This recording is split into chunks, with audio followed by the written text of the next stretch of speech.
On December 26, 1996, Bud Straumann knew something was wrong with his wife Cindy when he touched her knee and she didn't flinch. And up until that point, you couldn't get close to her knee without, getting somebody startled even, and she didn't flinch at all.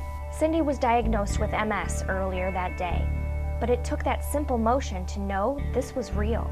And I remember thinking that, boy, I didn't want to see her be hurt. And later she confided in me that she was laying in bed that night thinking about the future and afraid that I'd be having to care for her.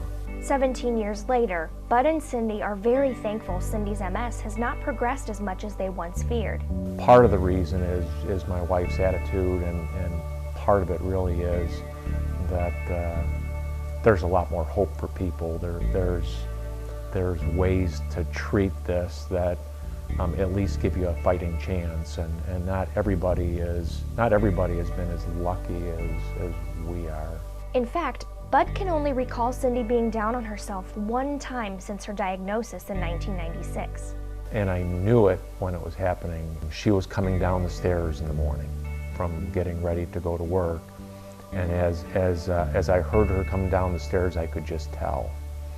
And she got to the bottom and she looked at me and she said, "Why me?" And a minute later, she was back to being Cindy.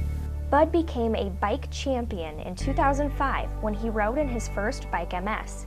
He decided to accept the 150-mile challenge after receiving a very touching letter from a friend who had ridden in honor of Cindy the previous year. I remember reading that and then telling Cindy that if anybody was going to ride for her the following year, it was going to be me. Bud continues to ride in Bike MS with Team Sirius to this day. Although Cindy believes Bud is her champion, Bud begs to differ. To him, Cindy is the reason he is who he is today. He knew how special she was shortly after he graduated from high school, long before MS ever entered their lives. When I went to her parents' house to pick her up and she opened up the door, I knew right then that she was the most important thing in my life and that, I had to have her. The couple celebrated their 37th wedding anniversary in June of 2013. That's one thing that I got right in my life. That's one thing that I got right. I'm in sales, and I knew that when I could convince her to marry me that I could sell anything. So, no matter what kind of curveballs MS throws at Cindy and Bud, they know they will always face them together. They are each other's champions. Learn more about Bud and Cindy by visiting our Bike MS Champions page at gatewaymsbikeride.org.